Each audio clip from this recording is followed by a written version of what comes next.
그런 사람을 하나님의 아들이라고 할 수 있습니까? 하나님하고는 닮은 데가 없어요. 닮은 데가 없어요. 그러므로 그들은 사탄의 아들이라고 밖에 말할 수가 없습니다.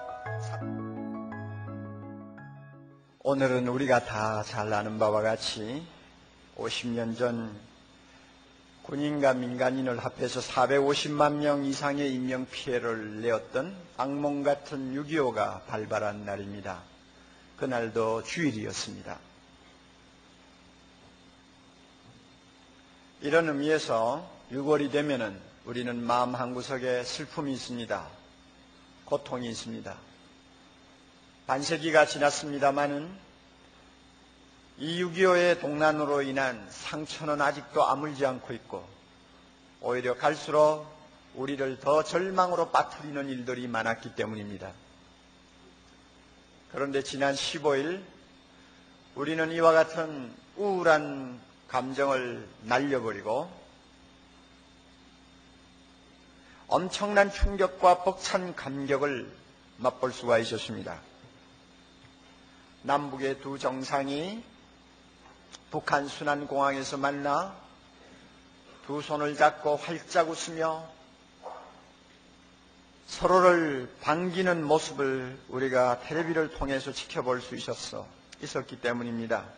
저는 이런 장면을 보면서 어떻게 저런 일이 있을 수 있을까 하는 의구심을 떨치지 못했고, 그러기에 한 번 보고 두 번 보고 세 번 보고 연거푸 방영이 될 때마다 반복해서 보았습니다. 이번 회담을 놓고 일각에서는 미리 계산된 고도의 정치적 제스처라고 해석을 하기도 합니다마는 정치적으로 어떻게 해석을 했든 제가 중요하게 보는 것은 이것입니다.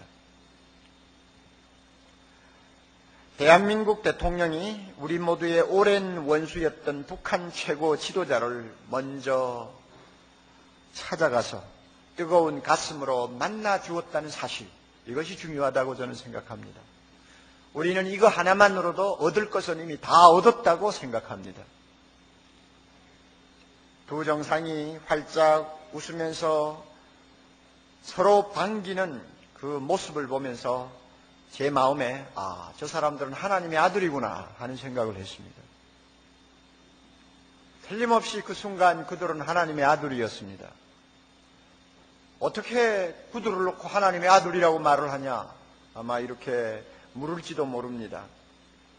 우리는 이 시간 예수님이 하신 말씀을 조용히 마음에 담고 묵상할 필요가 있습니다. 화평케 하는 자는 피스메이커는 복이 있나니 저희가 하나님의 아들이라 일컬음을 받을 것이며, 그 말씀에 의거해 보면 오랜 원한을 일시에 접어두고 두 정상이 손을 잡고 흔들며 또 그 정상회담을 성사시키기 위해서 보이는 곳에서 보이지 않는 곳에서 땀을 흘리며 수고하는 모든 사람들이야말로 하나님의 아들이구나, 하나님의 아들이구나 하는 생각을 하게 됐다는 것입니다. 지난 주간에 한국 기독교 목회자 협의회 임원수연회가 우리 수양관에서 있었습니다. 제가 대표로 있기 때문에 줄곧 참석을 했는데, 그때 이번 정상회담의 뒷바라지를 책임지고 열심히 일했던 통일부 차관 양영식 장로님을 우리가 모시고 이 회담의 숨은 이야기들을 좀 여러 가지로 들었습니다. 그분 이야기를 들으니까요, 정말 감개무량하더라고요. 우리는 대통령 네 분이 하나님을 섬기는 사람이라는 것은 알고 있습니다. 그들이 북한에 가가지고 영빈관에서 예배를 수행원들과 드렸다는 말도 들었습니다. 그리고 우리가 텔레비에서 보았습니다마는 식사를 같이 할 때 만찬석에서 북한 당국자들이 쳐다보는 바로 그 코앞에서 대통령은 캐톨릭식으로, 그 다음에 영부인은 기독교식으로 식사 기도하는 거 우리 다 봤어요. 그런데 또 하나 참 놀라운 것은 이 정상회담을 위해서 중직을 맡아서 뛴 사람들이 거의 다 크리스찬이었습니다. 총책임을 지고 뒤에서 지휘를 했던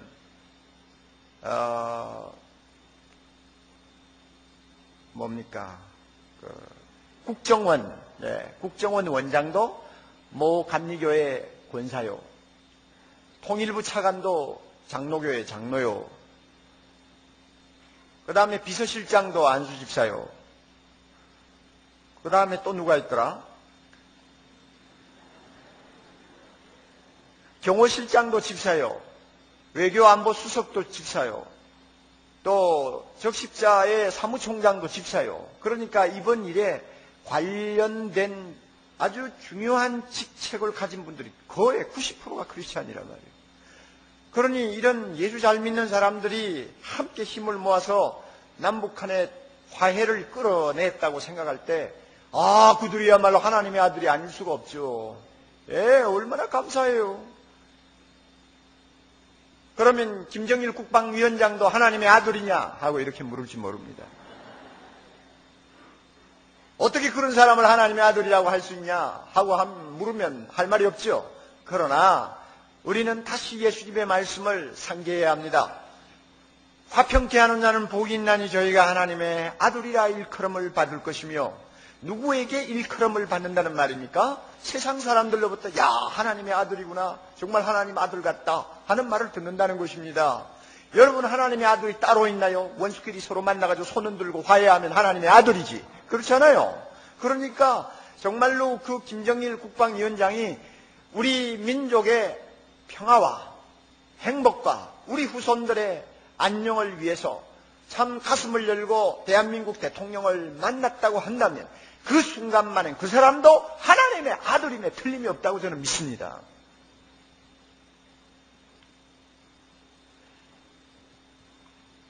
놀라운 일이에요.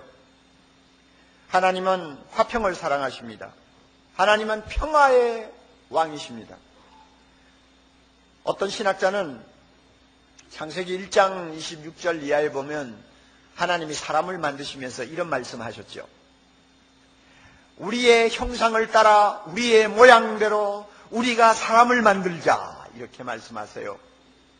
우리 생각에는 나의 형상대로 내 모양대로 내가 사람을 만들어야지, 이렇게 말씀하실 것 같은데 갑자기 우리의 형상대로 우리의 모양대로 우리가 사람을 만들자, 이렇게 말씀을 하십니다.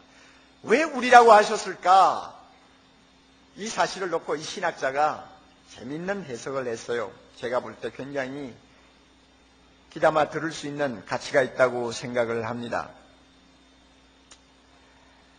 하나님은 본래 혼자 계시지 못하고 본성적으로 더불어 존재하시는 신이시기 때문이라는 것입니다. 하나님은 유아 독존으로 만족하시지를 않으시고 서로 사랑하는 관계 속에서 아름다운 교제를 나누며 살기를 기뻐하시는 인격자라는 것을 우리라는 말 속에서 표현하셨다는 것입니다.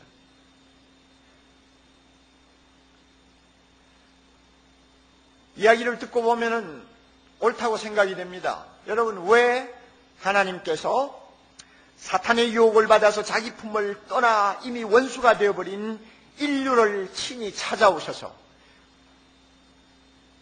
우리 모두의 죄를 씻어주시고 자기와 화목하자고 하십니까? 그 이유가 뭐예요? 하나님은 평화를 사랑하시는 신이기 때문입니다. 더불어 살기를 좋아하시는 하나님이시기 때문입니다. 예수님이 세상에 오셔서 우리 하나님의 이미지를 이렇게 묘사하셨습니다. 문 밖에 서서 집 나간 자식이 돌아오기를 기다리시는 아버지, 이 아버지로 이미지를 묘사하셨어요. 왜 그렇게 하셨을까요? 우리 하나님은 많은 자식들로부터 사랑받으시고 자기도 또 많은 자식들을 건드리고 사랑하면서 더불어 사는 것을 기뻐하시는 분이라는 것을 보여주는 것이라는 것입니다. 이런 의미에서 하나님은 평화를 사랑하십니다. 자기가 그런 분이니까 사람을 만들 때도 내하고 닮은 놈을 만들어야 되겠다 하나님이 그렇게 생각하신 것이죠. 그래서 우리의 형상대로 우리의 모양대로 우리가 사람을 만들자. 그래 만들어 놓았는데 그 인간은 어떤 모습입니까? 하나님과 똑같이 더불어서 함께 사랑하면서 교제하면서 사는 존재. 싸우고 다투고 미워하고 등 돌리고 원수 짓고 죽이는 것은 하나님이 만들려고 하는 본래의 인간의 실존이 아닙니다. 평화를 사랑하는 하나님과 같은 모습의 인간을 만들려고 했죠.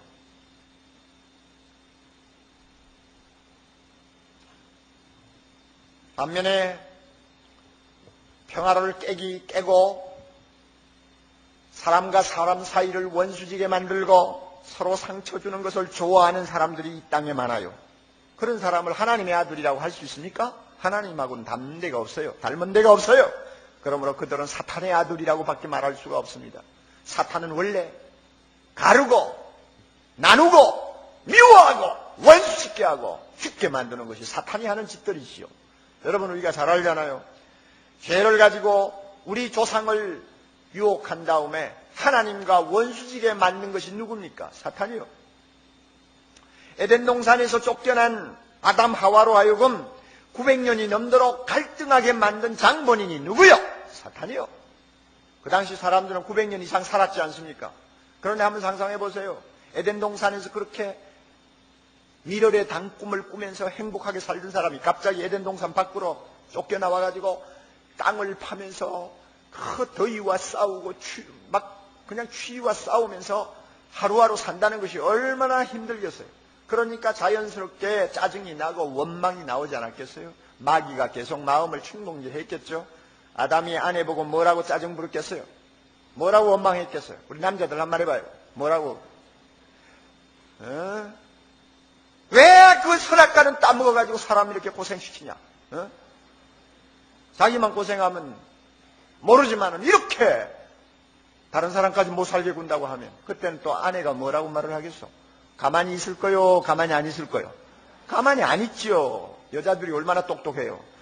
아니 당신이 남편이 내가 선악과 먹을 때 왜 가만히 보고만 있었어? 막았으면 이런 일이 없을 거 아니에요. 그래가지고 그 당시 사람 900년 이상 살았으니까 오래오래 싸웠을 거예요.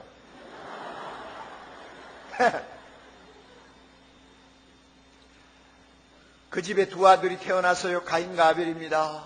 사탄이 또 충동질했죠. 그래서 가인이 나중에는 동생을 질투해서 돌로 쳐 죽이는 끔찍한 비극이 그 땅에 일어났습니다.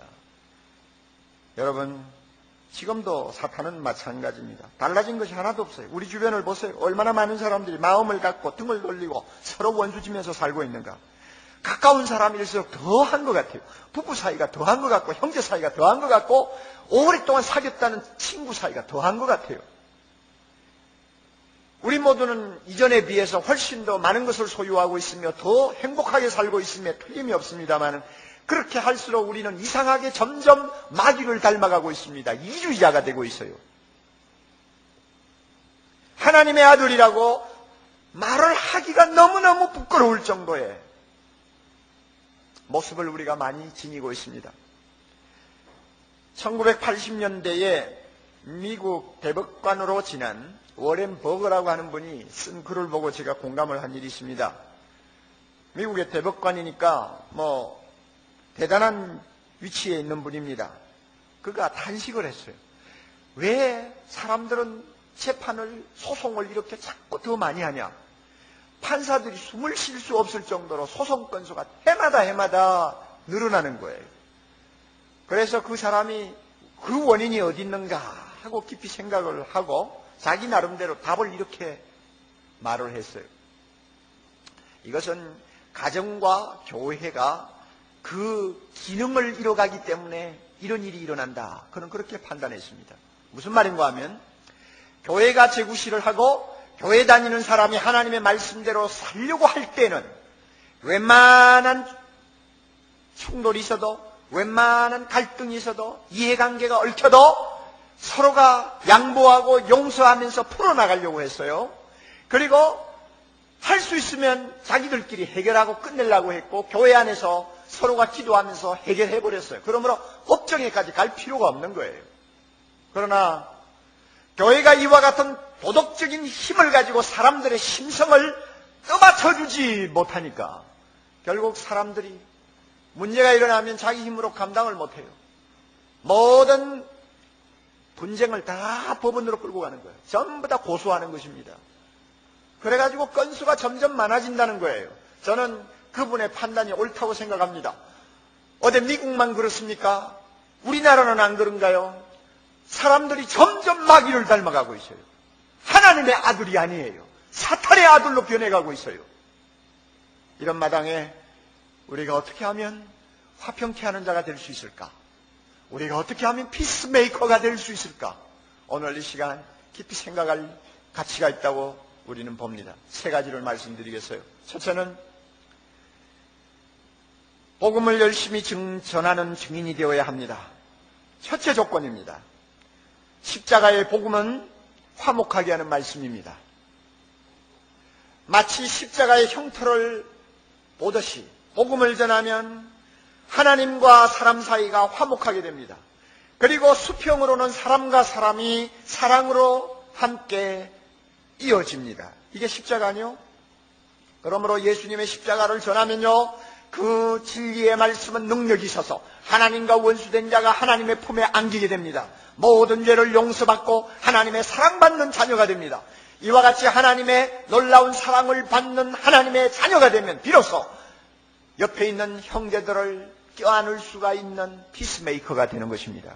그러므로 복음을 전해야 합니다. 에베소 2장 16절 17절에 이런 말씀이 있습니다. 원수된 것을 십자가로 소멸하시고 십자가는 원수된 관계를 소멸시킵니다. 또 오셔서 먼 데 있는 너희에게 평안을 전하고 가까운 데 있는 자에게 평안을 전하였다고 했습니다. 예수 그리스도의 이름 십자가의 복음, 이것은 하나님과 우리 사이의 원수의 담을 헐어버리고 먼 데 있는 자나 가까운 데 있는 자나 하나님의 사랑으로 서로 화목하게 하는 놀라운 능력을 갖고 있습니다. 그러므로 우리는 복음을 전해야 합니다. 예수 믿으라고 사람들을 붙들고 호소해야 합니다. 예수 믿고 하나님 앞에 죄 용서받고 하나님의 사랑을 체험하면 원수라도 사랑하는 사람이 됩니다. 그러므로 우리가 복음을 전할 때 우리는 피스메이커가 되는 것입니다. 우리가 복음을 담대히 전할 때 세상 사람들이 우리를 보고 하나님의 아들을 닮았다고 그들은 말하게 되는 것입니다. 이 자리에 있는 사랑하는 젊은이들, 입 다물고 가만히 있지 마세요.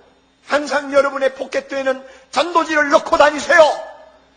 술 마시고 비틀거리고 여자 꽁무니 따라다니고 날마다 여러분 무언가 즐기기를 원해가지고 온 사방을 헤매고 있는 저 공허한 젊은 인간들, 예수 외에는 소망이 없습니다. 예수 믿고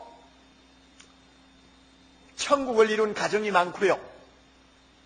예수 믿고 원수되었다가 정말로 사랑하는 아름다운 관계를 회복한 사람들이 많아요. 제 친구 목사인 한신교회 이중표 목사가 쓴 나는 매일 죽노라 하는 책을 제가 최근에 읽어보았습니다. 그거 읽어보니까 그 안에 참 감동적인 이야기가 하나 들어있었어요.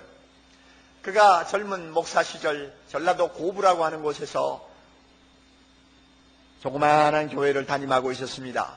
그 교회 안에 참 참한 자매가 있었어요. 얼마나 믿음이 좋은지요. 새벽에 나와서도 기도 많이 하고 교회 안에 봉사는 남보다 먼저 뛰어가서 하려고 애를 쓰는 자매인데, 그러니까 목사가 참 자연히 정이 가지 않아요? 항상 눈여겨보는데 그 자매의 남편이 문제예요. 예수를 안 믿어요. 우편 집배원인데 예수 안 믿고 게다가 알코올 중독자예요. 이틀이 멀다 하고 술을 먹고 들어옵니다. 들어오면 무조건 아내를 패는 거예요. 병적으로 패는 거예요. 그러니 어떻게 살겠어? 한 번은 그 남자를 찾아가가지고 왜 당신 아내를 그렇게 치느냐고 때리느냐고 좀 말을 했더니, 네가 뭔데 내한테 그런 소리 하냐? 내가 얘 패는데 너는 왜 간섭이냐? 무슨 말상견이냐 하고 막 달려들었습니다. 여러분, 이 사투리 무슨 말인지 알아듣겠어요? 그러니 뭐 말을 하고 싶어도 못하는 거죠. 어느 날 그 집 아들이 목사님에게 달려와가지고 우리 엄마가 죽었다고 막 울고 야단입니다. 그래 놀래가지고 달려갔더니 술을 먹고 들어와가지고 목침이라고 있죠. 목침을 가지고 자기 부인을 때렸어요. 그래가지고 기절을 해가지고 마당에 피를 흘리면서 쓰러져 있는 것입니다. 너무 놀래가지고 그 부인을 등에 업고 보건소로 갔습니다. 그래가 겨우 참 위기를 모면했습니다. 그때부터 이 목사님은 내가 두들겨 맞는 한이 있더라도 저 사람 예수 믿도록 해야 되겠다 생각을 했답니다. 어느 수요일 날 저녁 시간쯤 그 남편을 찾아갔습니다. 갔더니 마침 저녁을 먹고 있었습니다. 선생, 오늘 저녁에 내하고 교회 갑시다. 그랬더니 술을 안 먹고 있을 때는 멀쩡하죠? 예, 그러죠? 그러더래요. 그래서 밥을 다 먹을 때까지 옆에서 기다리고 있었답니다. 밥을 먹고 나더니 내 화장실 좀 갔다 온다면서 슬그머니 나가더래요. 저 사람이 도망가는구나 싶어가지고 급히 따라갔습니다. 그러니까 자기를 따라오니까 또 화장실로 들어갔어요. 들어갔는데 문 밖에서 기다리니 10분이 돼도 나오나 20분이 돼도 나오나 안 나오는 거예요. 30분이 돼도 안 나오는 거예요. 교회에서는 벌써 초종을 치고 있어요. 여러분 초종이 뭔지 알아요? 옛날엔 종을 2번 쳤어요. 예비종이 한 번 있고 30분 후에 2번째 종이 있죠. 그래도 이 목사님은 작심을 하고 떠나지 않고 하면서 기다렸습니다. 견디다 못한 사람이 화장실 문을 열고 나오면서 정말 지독하네 그러더래요. 그 사람의 바지춤을 잡고 교회로 끌고 갔습니다. 가서 태권도 좀 한 두 젊은이를 불러가 양쪽에 딱 앉혀가지고 예배를 보게 했답니다. 그리고는 그날 자기가 준비한 설교를 하지 않고 그 사람을 생각하면서 마음에서 우러나는 설교를 했습니다. 정말 눈물겨운 감정으로 말씀을 전했어요. 인생이 한 번밖에 없는데 어떻게 술을 퍼먹고 남 아내를 때려가면서 사냐? 그런 짓을 하다가 세상을 떠나면 하나님 앞에 어떻게 설 수 있냐? 막 직설적으로 그냥 설교를 했나 봐요. 나중에 설교를 다 해갈 때 유심히 그 남자를 보니까 울고 앉았더래요. 무슨 변화가 일어나나 보다 생각했는데 예배를 마치고 나오니까 그 사람이 와가지고 목사님 오늘부터 내가 예수 믿겠습니다. 그리고 목사님 내일 새벽부터 새벽종 치는 것을 저에게 맡겨주십시오 그러더래요. 그래서 맡겨줬대요. 그 다음 날부터는 새벽마다 종을 치는 거예요. 그리고 술도 끊고 아내를 때리던 그 나쁜 습관도 고치고, 그리고는 집배원이니까 집집마다 다니면서 전도할 기회가 얼마나 많습니까? 편지 왔어요 하고는 그 다음에 하는 말이 천국에서 또 편지한 거 하나 온 거 있습니다 하고는 전도한대요. 얼마나 놀라운 사람이 되는지요. 어느 날 목사에게 찾아와 그러더래요. 목사님 우리 집 사람이 어쩌면 그렇게 아름답고 천사 같습니까? 그러더래요. 목사님 속으로 이제 알았나 멍청아. 예. 그런데 그 사람 나중에는 신학교 가서 공부하고 지금은 서울 저 삼양동 어디에서 목회를 하고 있어요. 여러분 예수 믿고 정말로 팔자 고친 사람 아닙니까? 하나님을 믿으면 가정에 평화가 옵니다. 하나님을 믿고 예수님을 마음에 모시면 원수도 사랑하게 됩니다. 그러므로 복음 전해야 돼요. 우리가 복음 전할 때 피스메이커가 될 수 있습니다. 아멘. 두 번째로요, 서로 용서해야 합니다. 우리가 피스메이커가 되려면 서로 용서해 주어야 합니다. 한 번 금이 간 사이는 피차 용서하지 않고는 회복이 되기가 어렵습니다. 골로새 3장 13절에 이런 말씀이 있습니다. 누가 누구에게 혐의가 있거든 서로 용납하여 피차 용서하고 주께서 너희를 용서하신 것 같이 너희도 용서하라. 그리고 이 모든 것 위에 사랑을 더하라. 이는 온전하게 매는 띠니라. 이런 말씀이 있습니다. 서로의 어떤 이유로 인해서 마음과 마음이 갈등을 하고 갈리게 되면 지체하지 말고 피차 용납하고 용서하라는 말씀입니다. 우리는 이 말씀을 아주 귀담아 들어야 합니다. 물론 잘못한 쪽에서 먼저 와서 용서를 빌어야 되겠죠. 그러나 일반적으로 보면 잘못했다고 하는 사람이 없을 때가 많습니다. 그럴 때는 하나님을 믿는 우리가 먼저 찾아가서 용서를 구하고 화목하기를 힘써야 됩니다. 그럴 때 우리가 하나님의 아들이 되는 거예요. 나에게 굉장한 경제적인 피해를 주고도 얼굴 하나 붉히지 않고 잘못했다는 소리 한마디 하지 아니하는 정말로 쳐다보기 싫은 사람들이 있을 수 있죠. 그럴 때는 내가 먼저 찾아가서 그를 먼저 용서해주고 서로가 마음과 마음의 담이 높이 쌓이지 않도록 우리가 노력을 해야 됩니다. 이것이 하나님의 자녀의 모습이요, 하나님이 기뻐하는 사람의 모습입니다. 여러분, 우리는 이 세상에서 가장 많은 용서를 받은 사람들입니다. 하나님이 우리의 모든 죄를 다 용서해 주셨습니다. 할렐루야.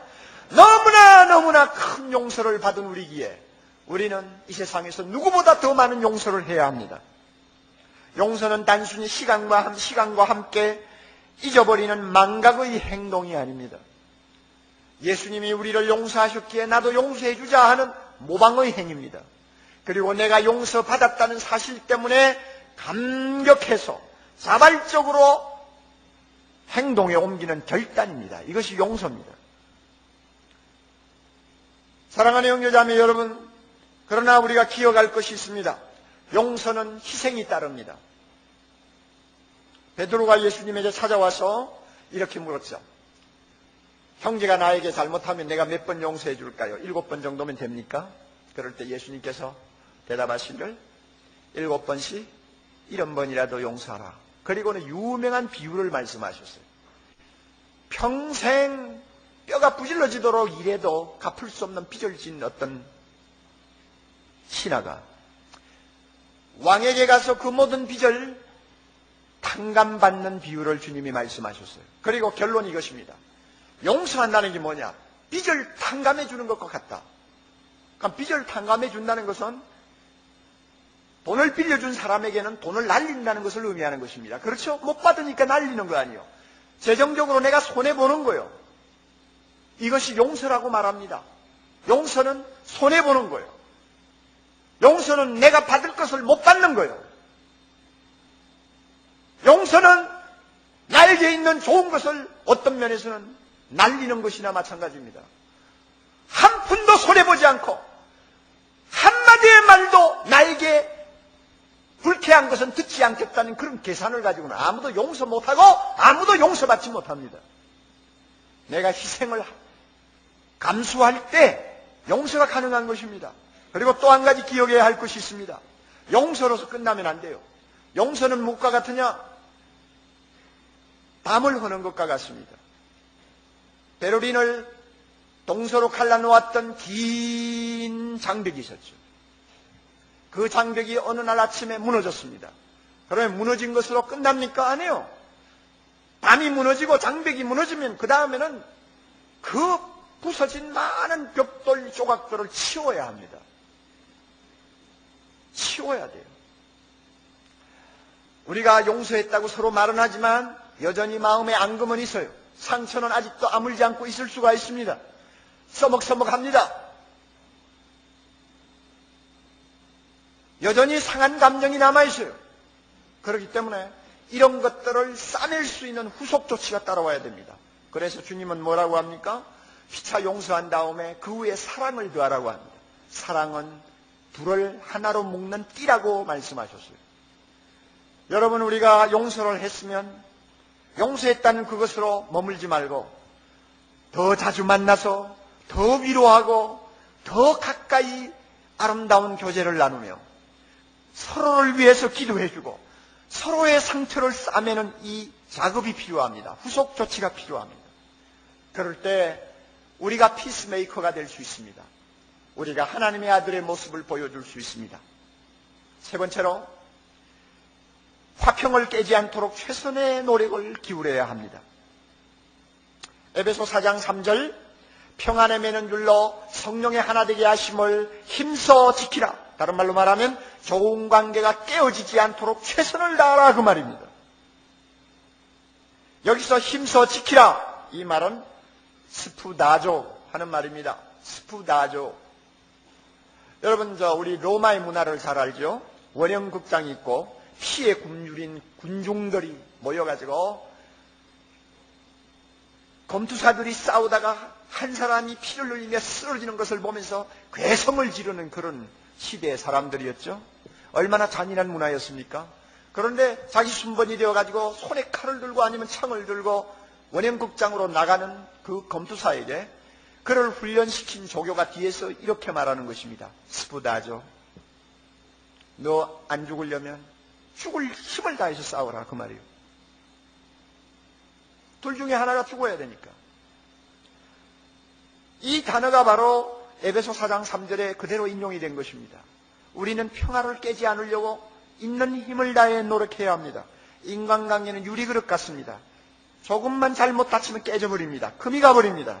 한 몸이라고 부르는 부부 사이도 우리는 믿을 수가 없다는 것을 경험으로 알고 있습니다. 우정을 쌓는 데는 수십 년이 걸리지만 그것을 무너뜨리는 데는 1분이면 족하다는 말이 있습니다. 서로 잘해주려고 하다가 나중에는 원수된 사람이 어디 한두 명입니까? 인간관계가 얼마나 예민한지 몰라요. 꼭 유리그릇 같아요. 그러므로 우리가 정말로 정성을 다해서 이것이 깨어지지 않도록 지켜야 되고 노력해야 합니다. 이 노력이 없으면 우리가 피스메이커의 역할을 할 수가 없습니다. 마태복음 5장 23절 이하를 여러분이 보시면요, 주님의 말씀 가운데서 굉장히 중요한 말씀 하나가 나옵니다. 형제에게 나도 모르게 내가 라가라고 욕을 했어요. 형제에게 나도 모르게 미련한 놈이라고 저주를 했어요. 나도 모르게 그냥 형제니까 그냥 욕을 한 거예요. 저주한 거예요. 그랬는데 성전에 와서 하나님 앞에 제사를 드립니다. 하나님 앞에 예물을 드리는데 갑자기 형제에게 막 저주하고 욕한 것이 생각이 납니다. 자, 이럴 때 어떻게 하라고 말씀하셨어요? 끝까지 제사 지내라 이렇게 말씀하셨어요. 제사 중단하고 하나님 앞에 예물 드리는 거 중단하고 그 형제 찾아가서 잘못했다고 사과하고 화목하고 용서받고 돌아와서 제사 지내라고 합니다. 왜 그렇습니까? 상한 감정을 그대로 내버려두면 나중에는 그것이 악화될 때 어떤 피해와 고통을 당할지 모르기 때문에 주님께서는 그것을 사전에 막으라는 것입니다. 자, 여러분, 깨진 관계를 다시 회복하기 위해서도 우리가 정성을 다 기울여야 하겠지만 깨어지지 않도록 사전에 예방하는 것은 더 중요하고 더 보람있는 일입니다. 그러므로 여러분, 함부로 인간관계를 깰 수 있는 말이나 행동이나 어떤 사건을 일으키지 마세요. 정성을 다해서 서로가 노력을 해야 합니다. 우리는 구약에서 아브라함을 잘 압니다. 아브라함은 위대한 믿음의 조상이지만 동시에 참 본받아야 할 피스메이커입니다.